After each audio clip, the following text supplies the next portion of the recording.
welcome students, staff, parents, and guests to the annual Freedom Shrine Speech Program. Now, this program has been one of Wauseon High School's great long-standing traditions. And the very first Freedom Shrine Speech Program was held in 1959. And today, we are holding the 64th annual Freedom Shrine Speech Program. I'm looking forward to all of our performances today, and I think we have 4 great speakers and 4 great entertainment performances for your enjoyment. I would ask that you show your peers a high level of respect today, and please give them your undivided attention. Before I introduce our host today, I would like to take a moment to recognize and thank Mrs. Zintek for all of her work in organizing today's event. So please join me in giving Mrs. Zintek a round of applause.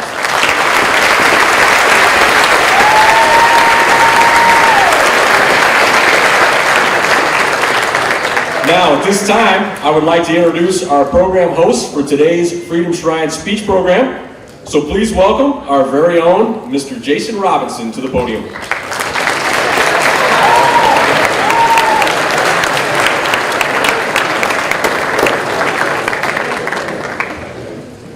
Welcome to Wauseon High School's 64th Annual Freedom Shrine Rededication Program.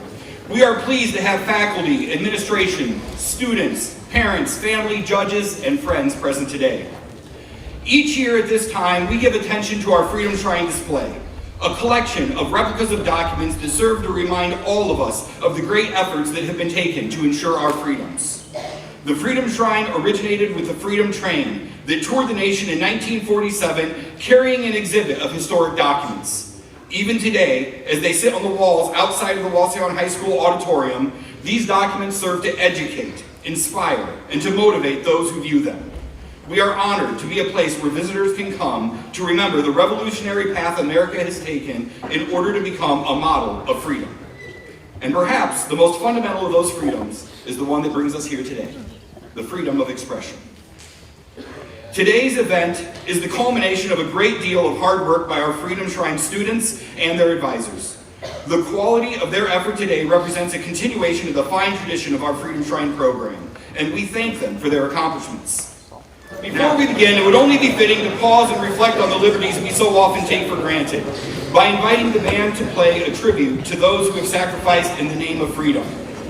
These rights have been earned for us by generations of brave men and women, by brothers and sisters, by cousins and uncles, by parents and grandparents, by neighbors and friends, who answered our country's call to defend.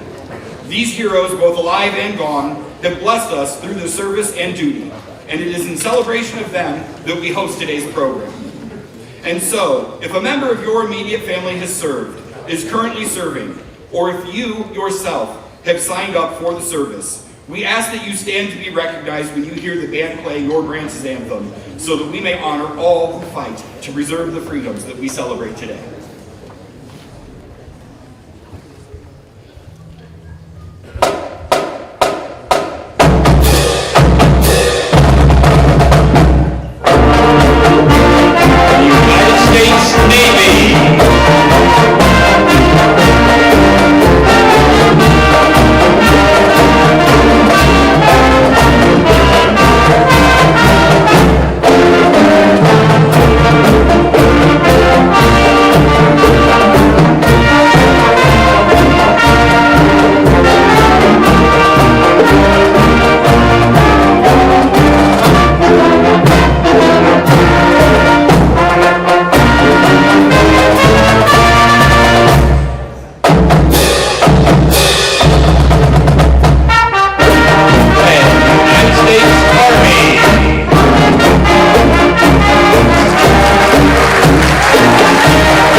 time, I would like to have our judges stand to be recognized. We are grateful to have with us today American Legion Post 265 Vice Commander Mark Malman.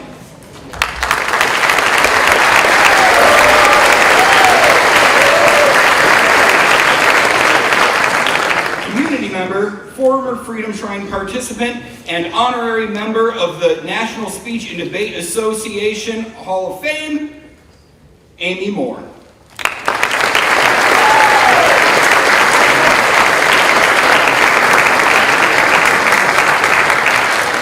Exempted Village School's own April Beck.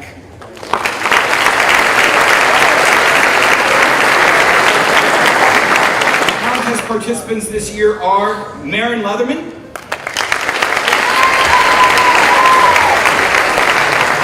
Ella Toole,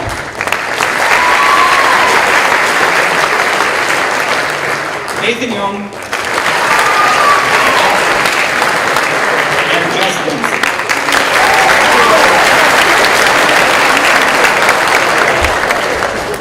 I now present to you our first speaker, Marin Leatherman, whose speech is entitled Ribs.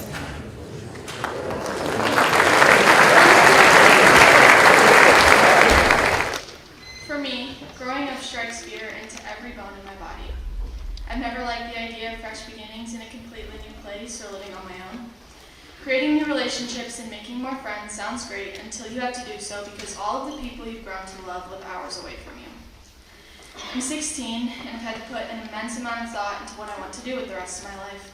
I feel as though that is not a responsibility a 16-year-old should have. Why would I want to decide what career I want to pursue for the next 40 years when I can't even decide what I want to wear tomorrow? I have to put my bravest face on when an adult asks me what college I want to go to, even though the mere thought of it puts a pit in my stomach. Approximately 80% of college students change their major at least once throughout their academic career. On average, they switch their major 3 times. There is even a notable 30% of students who change their major after 3 years of college, along with 50% of students arriving at college undecided about what they are going to be studying. Not only does this fear affect the decisions I must make about my own life, but I also feel the effects of it all when thinking about the people that surround me who are leaving to start their new walks of life in the next few months. My best friend is going off to college in the fall, and I couldn't be more proud of the person she has become. She has done more for me than I will ever be able to repay her for and has forever changed my life. Instead of wishing we were in the same grade and losing sleep about what it will be like when she heads off to college, I think about a quote that brings me a lot of comfort. How lucky am I to have something that makes saying goodbye so hard?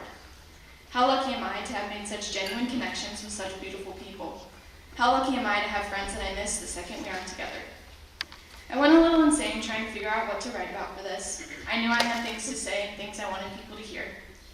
I chose this topic because I know I'm not the only person that views growing up as a dark hole that is going to swallow me right up.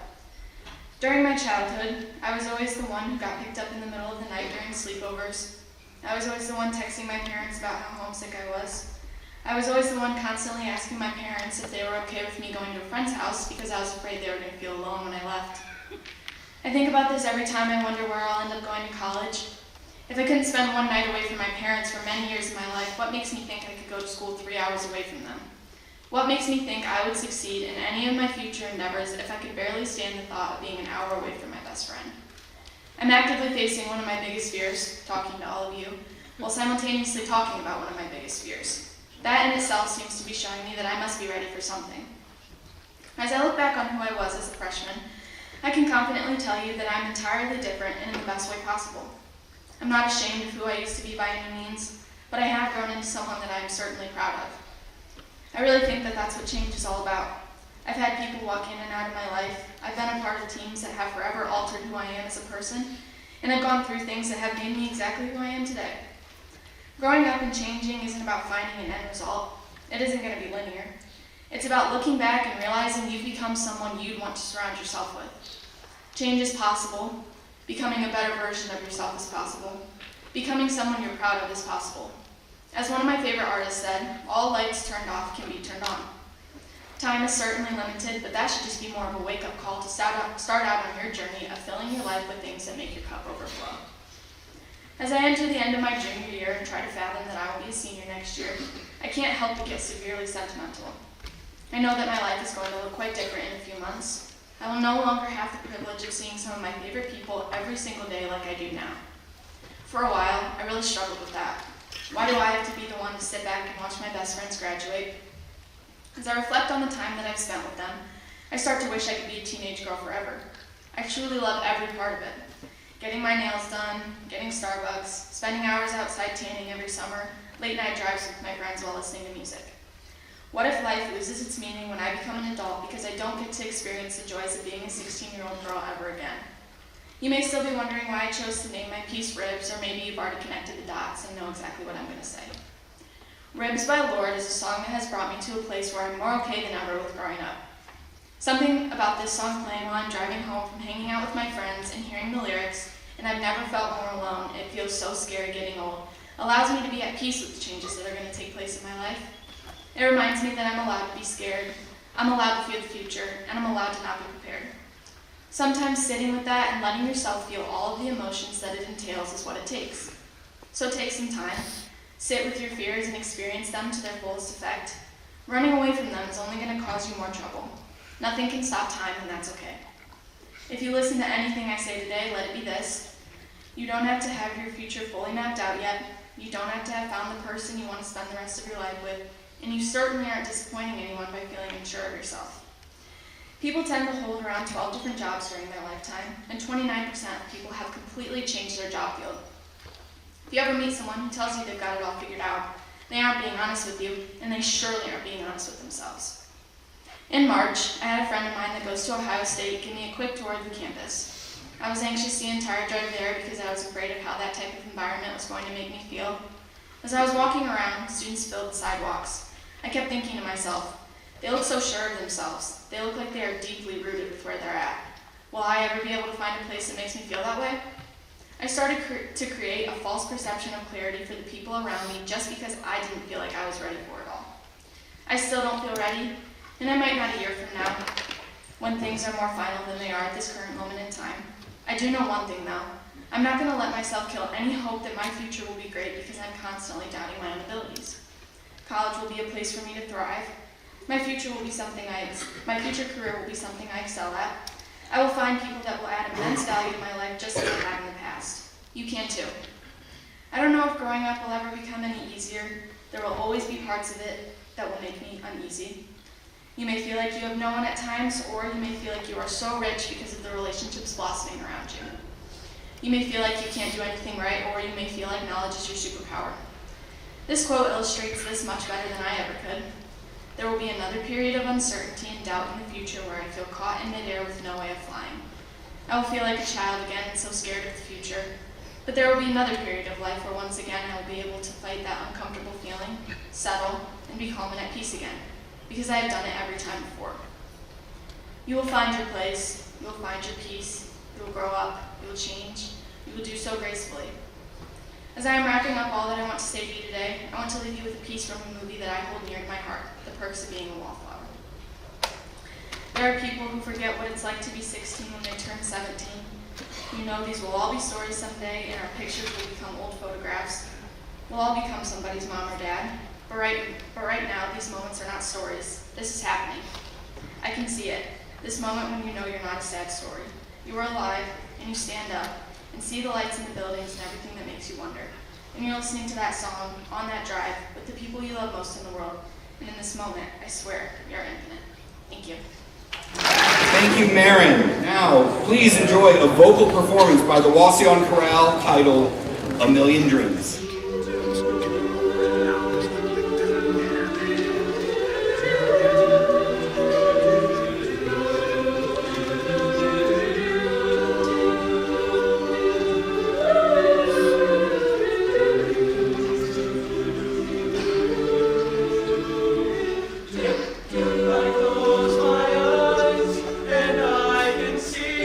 A world that's waiting up for me.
speaker today is Ella Toole, whose speech is titled, "The Road You're Willing to Take." Throughout my 16 years of life, I would have never imagined myself standing on this stage in front of you all right now. Not once was it even a thought until about a week or two ago. I remember last year, as I heard everyone speaking about the importance of what they truly believed in, and I thought it was cool, but I never really pictured myself doing it. I'd never think my words could touch anyone enough to even try it, but here we are. Many of us say that we aren't affected by the opinions of others around us, yet no one in this room can say that that's 100% true. Affected doesn't have to mean invalidated. We can be affected in ways that influence us to be better people for not only others, but for ourselves as well. Getting up here took fairly more courage than it ever should have. I hate to admit it, but the sole reason for that is because I was scared of the judgment by every single one of you. And to be honest, I still am. Though I don't know why, we walk in the same hallways every day, we experience many of the same events, and we are surrounded by the same people daily. Yet we continuously choose our actions based off of our peers' viewpoints rather than our own self-assurance. Within the last few months, the person I'm supposed to be has become more and more clear to me, and all I can do is praise Jesus for that. I've become progressively aware of those who genuinely care about me and those who don't. I've stopped forcing myself to do things for other people just to please them.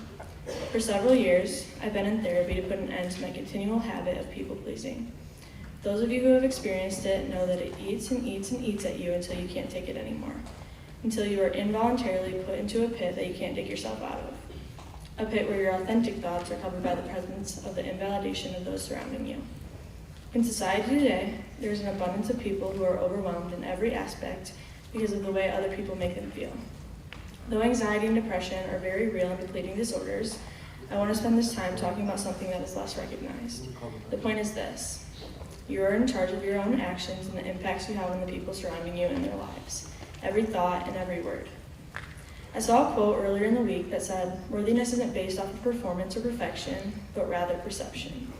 The dictionary's definitions of the three words are this: performance, the action or process of carrying out or accomplishing an action, task, or function.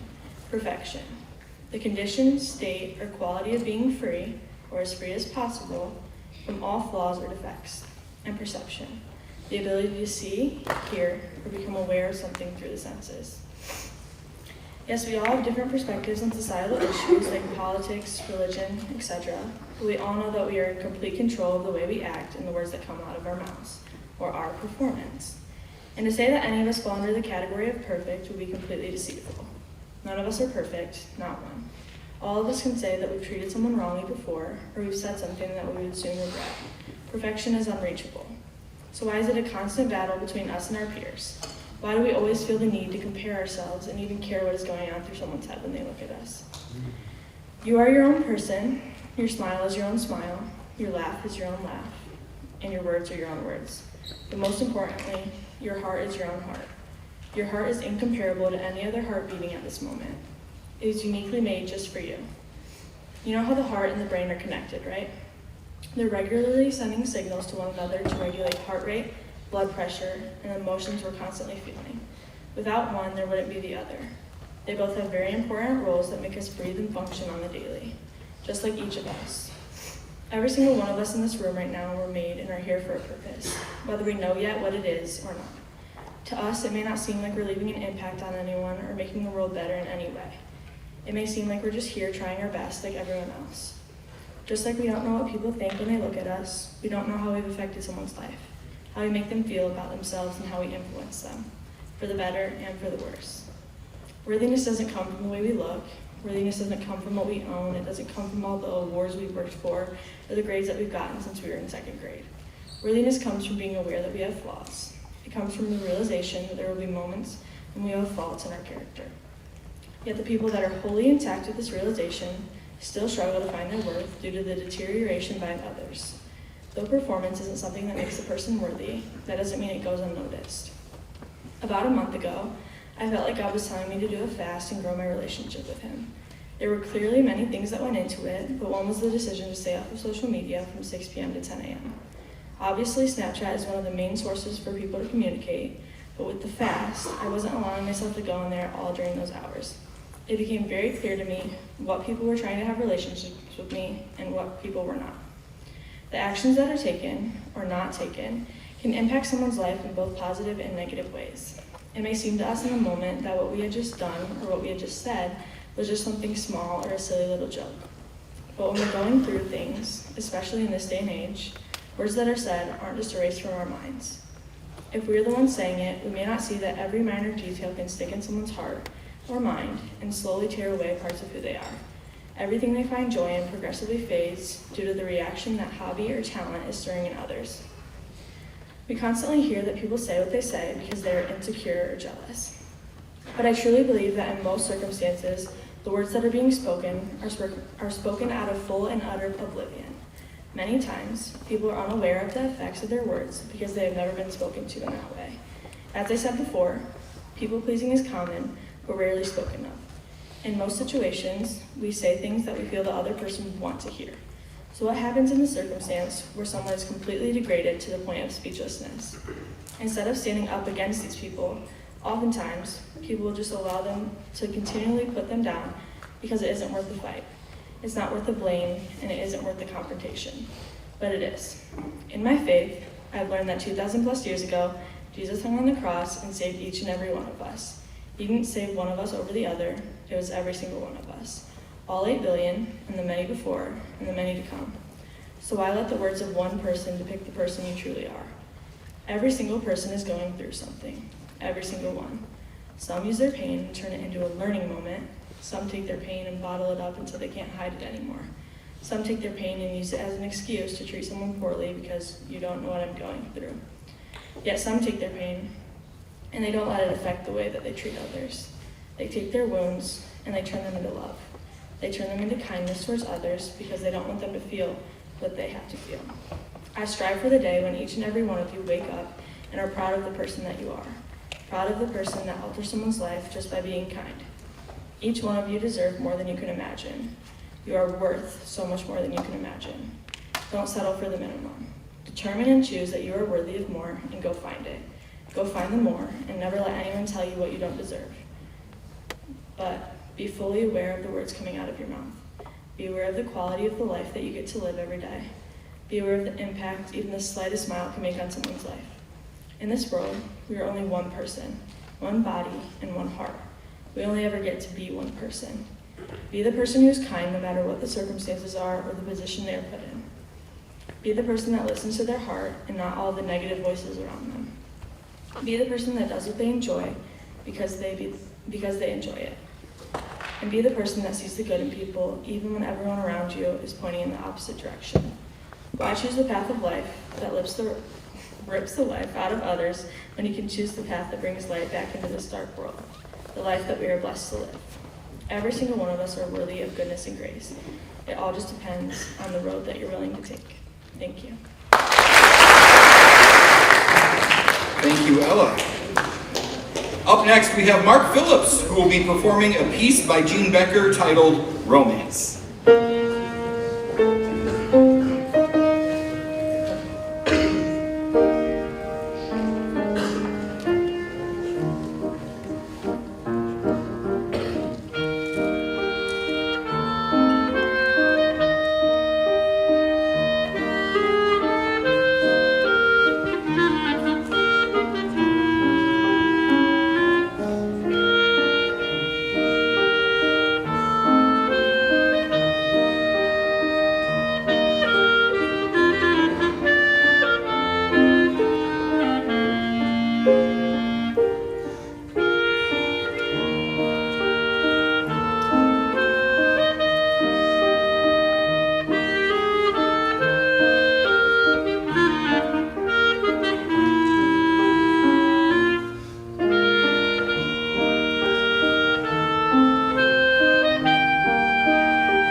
next speaker is Nathan Young, and the title of his speech is Perspective Changes Everything.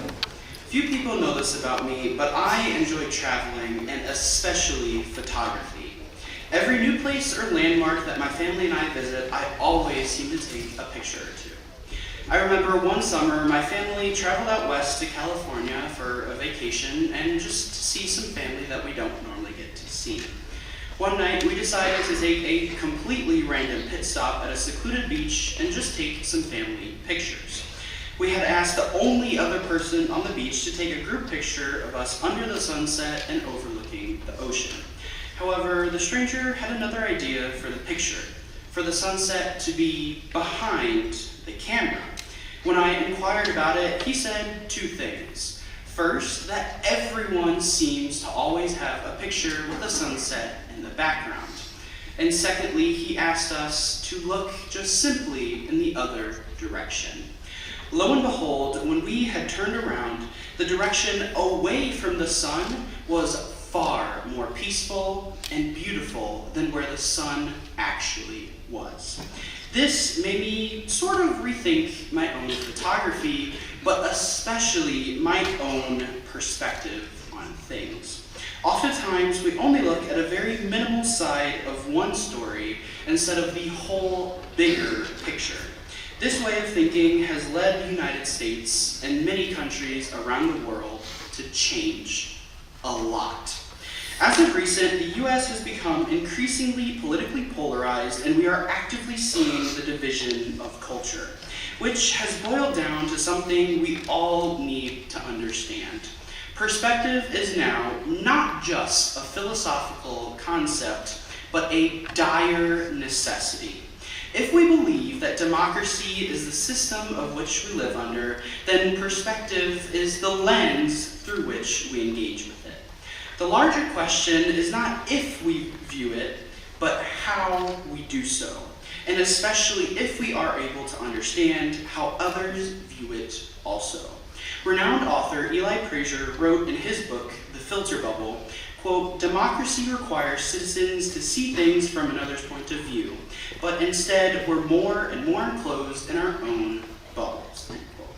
Frazier's stance is not that any of us are wrong or our bubbles are malformed, but simply that we hardly ever are in someone else's bubbles.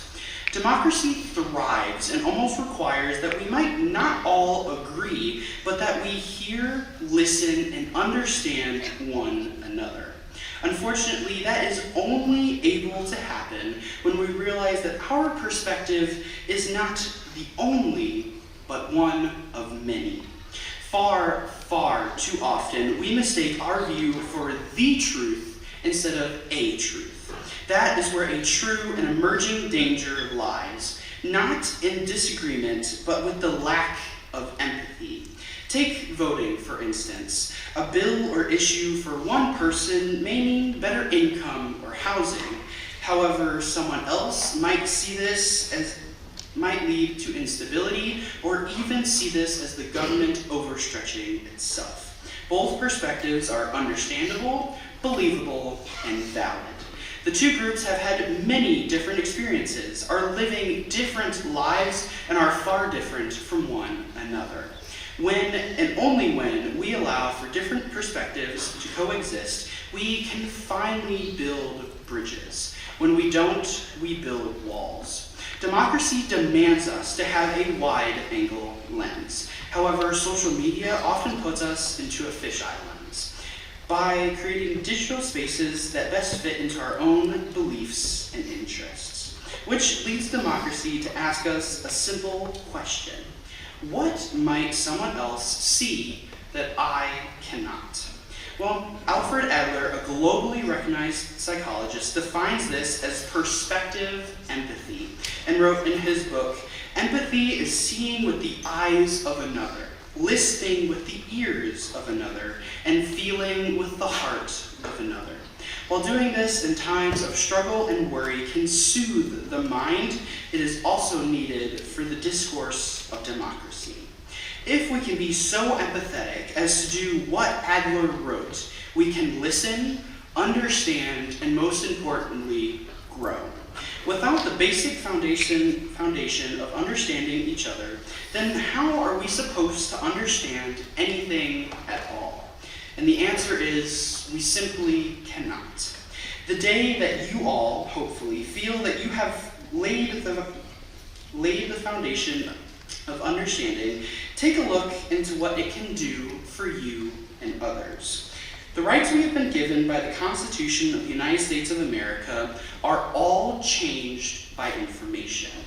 Voting is changed the most, however. How others portray a candidate or topic may change our way of thinking. But do not let hearsay or slander affect what you personally have drawn conclusions to. Furthermore, do not let peer pressure change what you believe in. There have been many times, even in my own friend group, that one person feels they have to assimilate to others in order to fit in or be popular. I agree that our friends now might affect our future selves. However, when I disagree is that when they change us so much that we cannot be ourselves. So, what can we do in order to change our perspectives and to be who we really are in today's society? And the answer is we can do a lot. But let's start with the basics. Realizing that perspective is a right and a responsibility. With our freedom of speech and press, it should be easy to obtain a perspective that we agree with morally, while also being a requirement to be an informed and upright citizen. Currently, most of us are simply observers of democracy. Yet sooner than we realize, we will be the ones making the decisions. We will be the participants in our world and our country. Even if that means listening to someone you disagree with, do not just shrug them off as an outsider. Listen to and understand them. Especially do so if you are not well versed about a topic or are simply curious about a different perspective, which means that you should have an open mind. One to different ideas, one to different people, and one to different perspectives. So that one day when you have the moment of realization about the sunset, you are prepared for it and can appreciate it. Much like my family and I do in that picture to this very day. Thank you. Thank you, Nathan. Please sit back and enjoy the Wauseon High School Combined Choirs as they perform Medema.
speaker now making his way back to the stage is Jess Jensen with his speech entitled Strength of Voice. Dad's really on the rampage today, as we'd say. These past few months or so, he really has been more often. As it turns out, today would be the last day we'd see him, and that's been a mixed bag of relief. 15 days from now will be a year since we've left, and me and my family have done a lot of thinking. As per the hotline.org, at least 24 people are victims of rape, physical violence, stalking, accompanied by many other crimes done by their significant others alone every minute. That's more than 12 million people over the course of a single year. Adding on to those and many other unspeakable abuses are also the many cases that haven't yet gotten the chance to see the light of day. But the abuses being made unspeakable and them being this way play a big part in what makes dealing with it all so destructive and hollowing. Defined by the United Nations, abuse is physical, sexual, emotional, economic, or psychological actions or threats of actions that influence another person. This includes any behaviors that frighten, intimidate, terrorize, manipulate, hurt, humiliate, blame, injure, or wound someone. As I'm sure too many of us have understood, the tactics abusers use often succeed at making us afraid, timid, shaken up whenever they're about to do something, disturbed, or worse, fearing for your life just because they're near, making us question if they're the one in the wrong or if this really is so serious. Scared to go out and ask for help, scared to speak out. They have you trapped in an infernal box. You're the TV and they have the remote. Using fear and convincing you they have power over you is how they keep the chokehold they've caught you in. But why do they do it? Abusiveness is one of those traits that's learned. Unfortunately, abusive behavior can and is regularly learned from family and friends, as well as media and popular culture. Like bullying, drugs, and so many other things I could probably name, abuse is one of those things that people witness often enough and occasionally think, oh, this is normal. It looks like a good way to get what I want. It always works for them. Maybe I should try it too. But it is not the way anyone should go about getting what they want. Not only is it so hurtful, not only because it's so hurtful, it's laughably counterintuitive and contradicting. Abuse, for everyone involved, only creates control through negative actions and emotions. Wrath, paranoia, anxiety, dread, fearing to disappoint, fearing to be caught, fearing to be hurt. Abuse can create types of loyalty and respect that will always want to be betrayed, and the way it hurts and creates those sentiments is what's so wrong with it. Those feed back to it being so unreasonable and counterintuitive. There will always be the one to betray it, and usually they know that, so they keep you trapped, isolated, always forcing you to comply or else be forced into submission. Either by convincing you that nobody will believe you or address it wrong, or some sort of threat, either towards you or towards themselves, and that second one can work because you love them. Come here, babe. I didn't mean to hurt you like that, Kay. It's not like I've been doing that since you made that one easy mistake. Just don't go telling your friends, or else I'll be in trouble. They may act like or say it differently than that, but that's what they mean. They know that anyone else will hold them accountable, so they do their darndest to keep it between you and them. That's part of how they get you.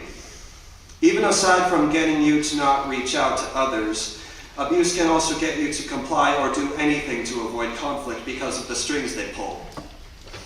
My siblings and I over time developed this trick of just playing the quiet game whenever Dad would be on that rampage.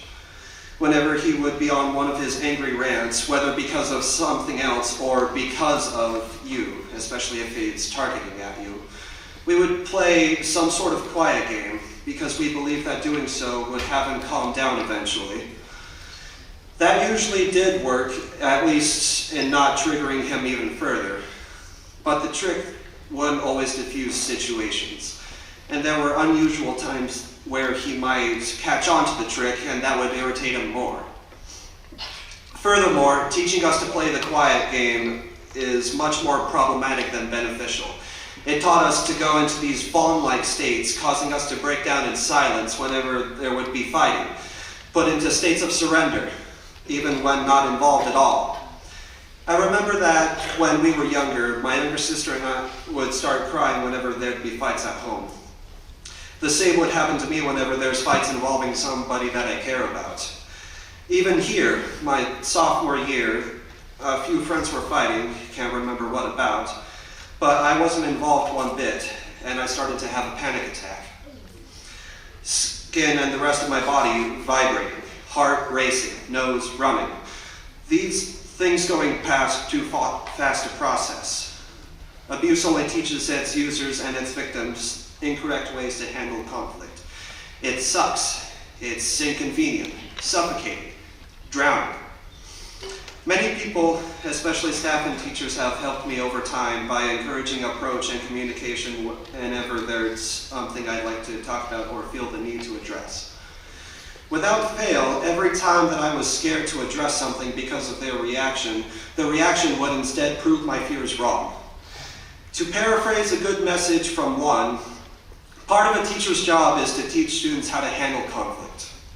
That patience, encouragement, and civility helped me form again the ability to trust and communicate without fear. Thank you, Wasion staff.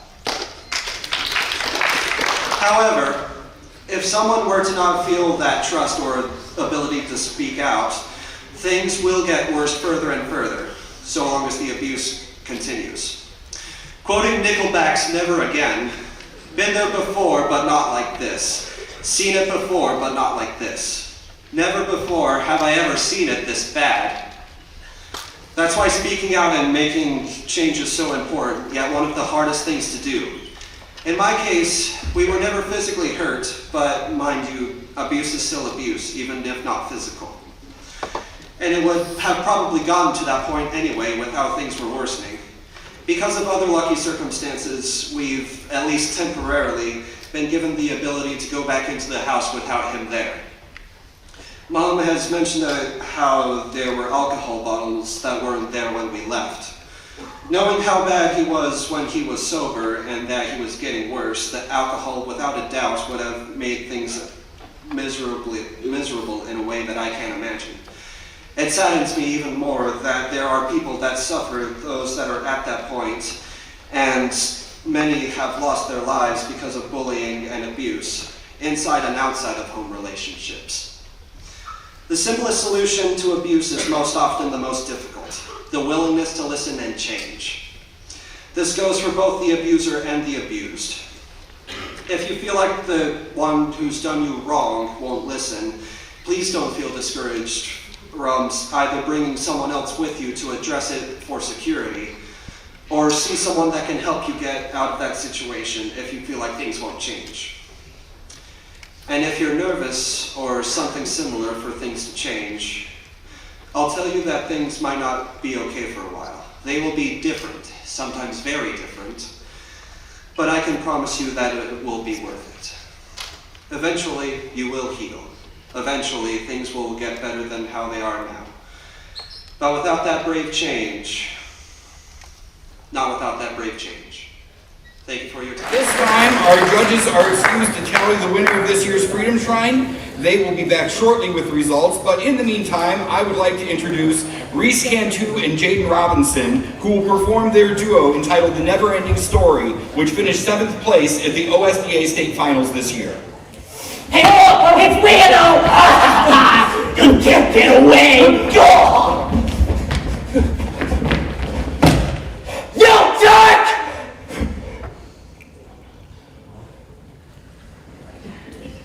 Oh, get out of here! I don't like kids! The video arcade is down the street. Here, we just sell small, rectangular objects that are called books. I know books. I have 186 in my home. Bah! Comic books. No, I have Treasure Island, The Last of the Mohicans, The Wizard of Oz, Lord of the Rings, and Tarzan, and... Whoa.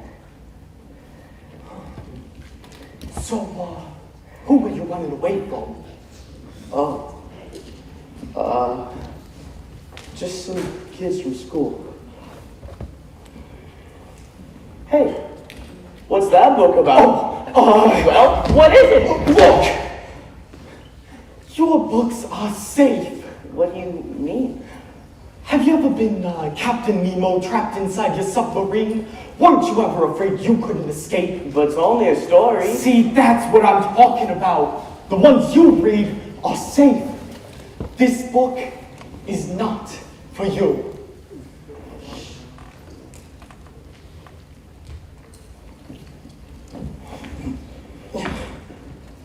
The never-ending story.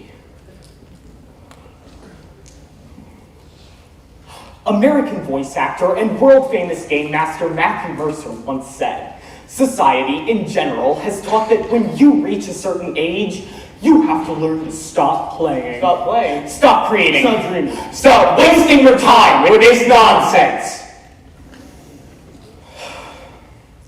In this age of expedience and pragmatism, society increasingly demands that we set aside our dreams, That we become less wishful. that we trade an infinite realm of possibility for the restrictions of society. While reading about the adventures of Atreyu and his quest to save Fantasia, Bastion is reminded that wonder and imagination don't exist to help us succeed in reality. They exist to give us hope and to help us protect it. The Never-Ending Story by Michael Ende. Screenplay by Wolfgang Peterson. Friends, I know why you were all here. The nothing is destroying our world and the Empress herself is dying, but there may just be one chance. The Plains people have a great warrior, and he alone has a chance to fight. I'm sorry, but this is neither the time nor place for children. I must ask you to leave. If you don't want me here, you shouldn't have sent for me. It was not you we sent for. Why, we wanted Atreyu the warrior, not the child. I'm the only Atreyu with the Plains people. But I'll be happy to go back. No, wait! If you truly are the Atreyu we sent for, then you would be willing to go on a quest.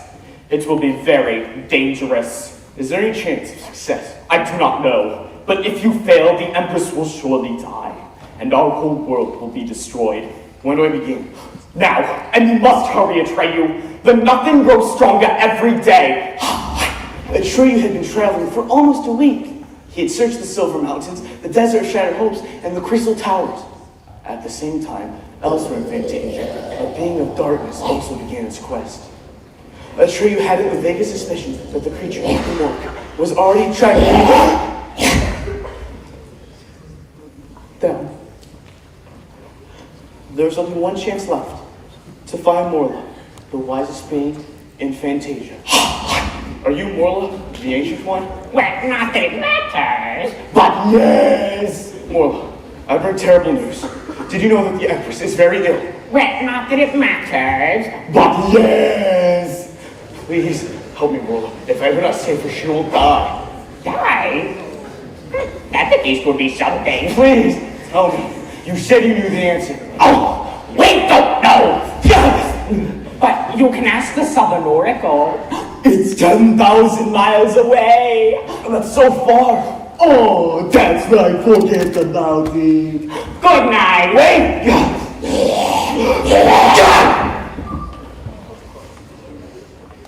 After many days and nights, Atreyu slowly opened his eyes and found himself in strange surroundings. Trying to sneak away.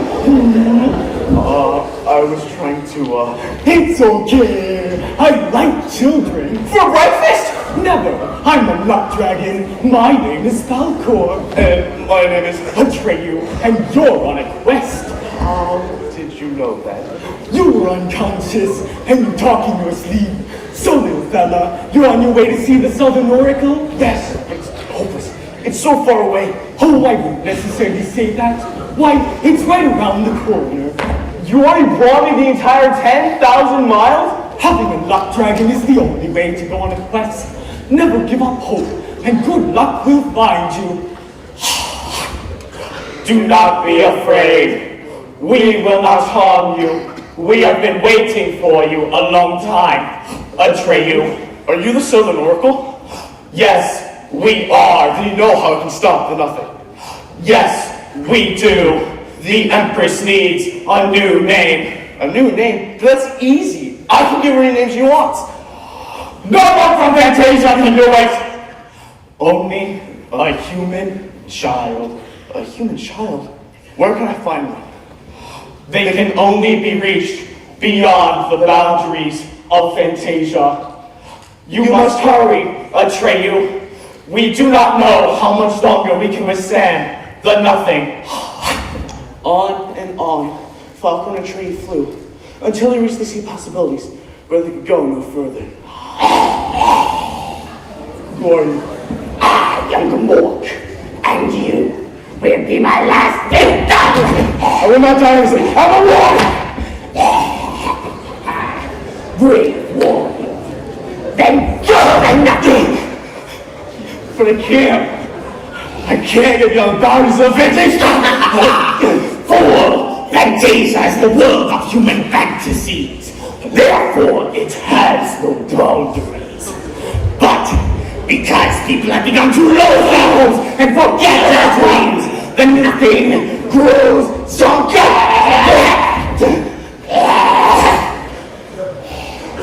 Who are you? Really? I am the servant of the power behind the nothing. I was sent to kill the only one who could have stolen nothing. His name was Atreyu!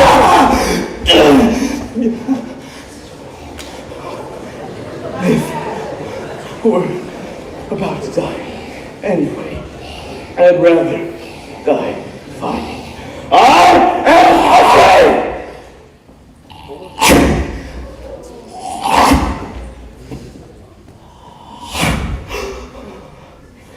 That was the end of Fantasia. Only a few fragments of this once rich and beautiful world have been left by the nothing. Empress. Atreyu. I have failed you, Empress. No, you haven't. You brought the Earthling child, the one who can save. About the Earthling child? Oh, of course. I knew everything. I just barely got away from nothing. For what? To find out what you already knew? It was the only way to get in touch with it. But I didn't get in touch with an Earthling! Yes, you did. He has suffered with you. He went through everything you went through. But that's impossible! And just as he is sharing your story, others are sharing his. And now he's very close, listening to every word that we say. And what will happen if he doesn't appear? Then our whole world will disappear, and so will I. He doesn't realize that he's the only one with the power to stop it. He has to give me a new name. He's already chosen it. He just has to call it out. Bastion, please! They can't talk you to have me. to give me a new name. I You can't! already chosen I it. can't! It's all Call it out. I can't! Please. I'm still alive! I'm saving you!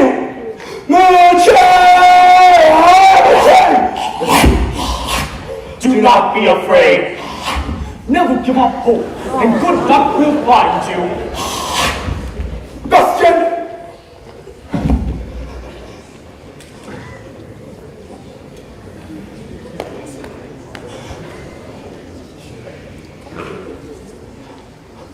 Why is it so dark? In the beginning, it is always dark.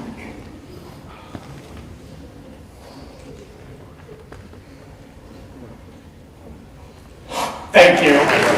Let's have one final applause, not just for our speakers today, but for all of the people who came up here and performed for us.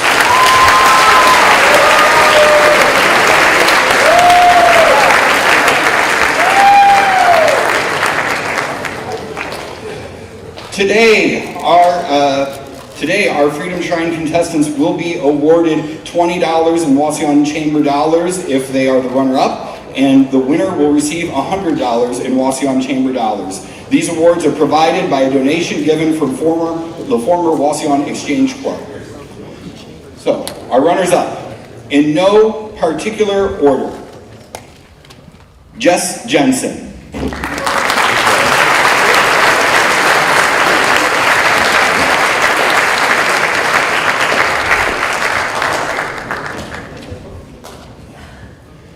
Ella Toole.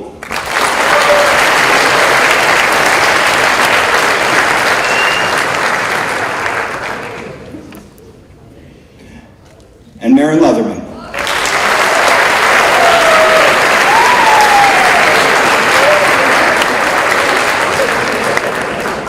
And ladies and gentlemen, the winner of the 64th Annual Freedom Shrine Competition is Nathan Young.